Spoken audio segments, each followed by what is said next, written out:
சேலை கட்டும் பெண்ணுக்கு ஒரு வாசம் உண்டு, கண்டதுண்டா? கண்டவர்கள் சொன்னதுண்டா?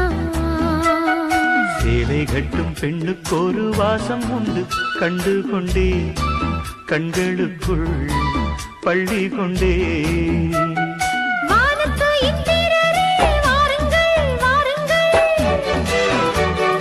பெண்ணுக்குள் என்ன இன்பம் கூறுங்கள் கூறுங்கள்.